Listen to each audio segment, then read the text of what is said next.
Salve fratres, welcome back to the jungle of Protestantism. Teterum fidere patris allegro veritas liberabit vos. Kali ini kita akan menanggapi tuduhan dari Protestan bahwa gereja Katolik berfilsafat kosong dengan membalik tuduhan tersebut dengan alasan secukupnya. Jadi siapa yang sebenarnya berfilsafat kosong? Kita bahas satu lagi tuduhan klasik dari dunia Protestan bahwa gereja Katolik itu penuh filsafat kosong. Ya, katanya kita ini terlalu banyak pakai akal, terlalu banyak mikir, terlalu rasional, terlalu skolastik. Bahkan ada yang bilang kita lebih percaya Thomas Aquinas daripada Yesus Kristus. Lucu ya, menuduh gereja yang melahirkan universitas, mengembangkan ilmu pengetahuan, dan menjaga integritas wahyu serta akal selama 2000 tahun sebagai tukang filsafat kosong. Sementara mereka yang baru muncul 500 tahun lalu dengan ratusan cabang saling bertolak belakang, mengklaim diri sebagai murni kitab suci, bebas dari filsafat, suci dari pengaruh dunia.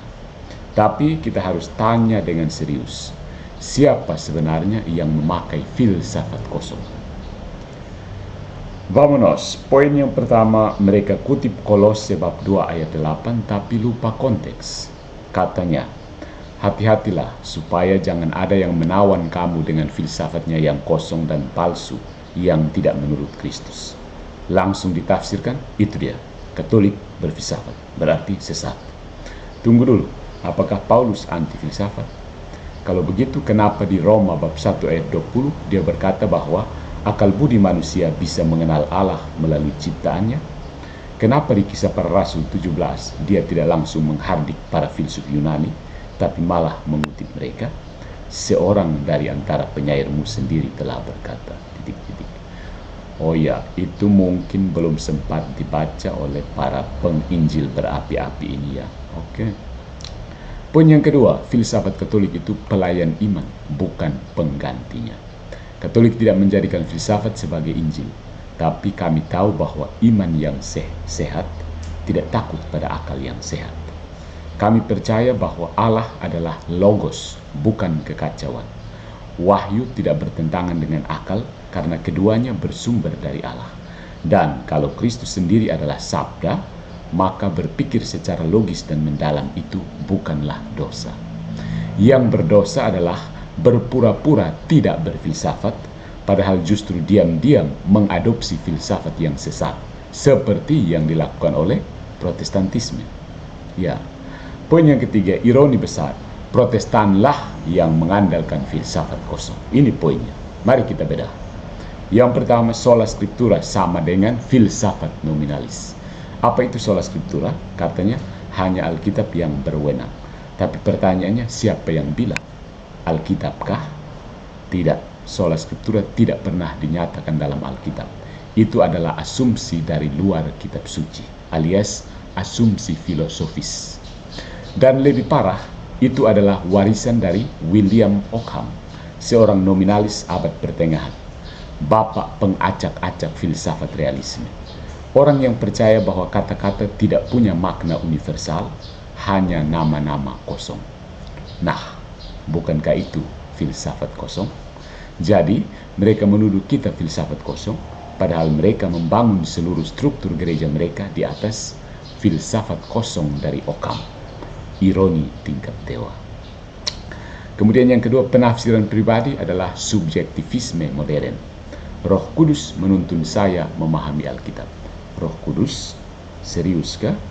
Kalau begitu, kenapa hasilnya 40.000 denominasi dengan interpretasi saling bertolak belakang?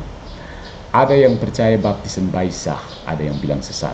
Ada yang percaya Yesus hadir, Yesus sungguh hadir dalam Ekaristi, ada yang bilang cuma simbol. Ada yang percaya Maria dihormati, ada yang bilang Maria itu batu sandungan. Satu roh, tapi beribu tafsir.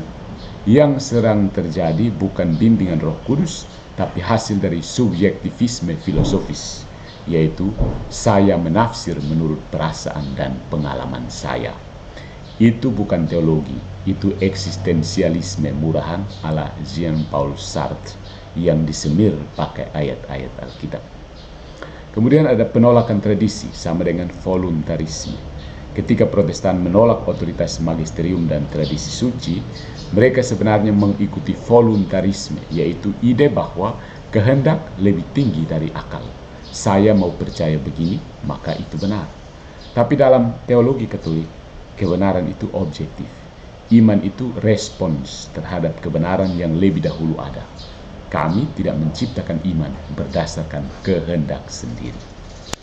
Nah, kita sampai pada poin yang berikutnya. Mereka menuduh kita, padahal cerminnya mereka sendiri.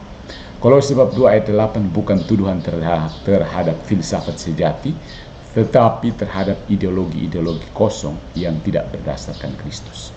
Dan hari ini yang paling dekat menggambarkan itu bukan Thomas Aquinas, bukan Agustinus, bukan gereja Katolik yang setia pada tradisi dan magisterium, tapi justru Protestantisme modern yang menggabungkan Alkitab dengan nominalisme, subjektivisme, dan sentimentalitas emosional. Itulah filsafat kosong yang sebenarnya. Maka kami akan tetap berpikir. Kami tidak akan meminta maaf karena memakai akal budi. Kami tidak akan minta maaf karena berdiri dalam warisan panjang filsafat realisme, dari Aristoteles ke Agustinus, dari Thomas Aquinas ke John Henry Newman. Kami percaya, sebagaimana dikatakan Santo Petrus, hendaklah kamu siap sedia memberikan pertanggungjawaban kepada siapapun yang meminta keterangan tentang pengharapan yang ada padamu dengan lemah lembut dan hormat. 1 Petrus bab 3 ayat 15. Memberikan pertanggungjawaban itu artinya berpikir. Jadi, lain kali kalau ada yang bilang kalian Katolik itu berfilsafat kosong, jawab saja, terima kasih. Setidaknya kami sadar sedang berpikir. Coba Anda periksa lagi. Mungkin Anda sedang berfilsafat juga, hanya saja tidak tahu sedang berfilsafat. Dan itulah jenis filsafat yang paling kosong dari semuanya.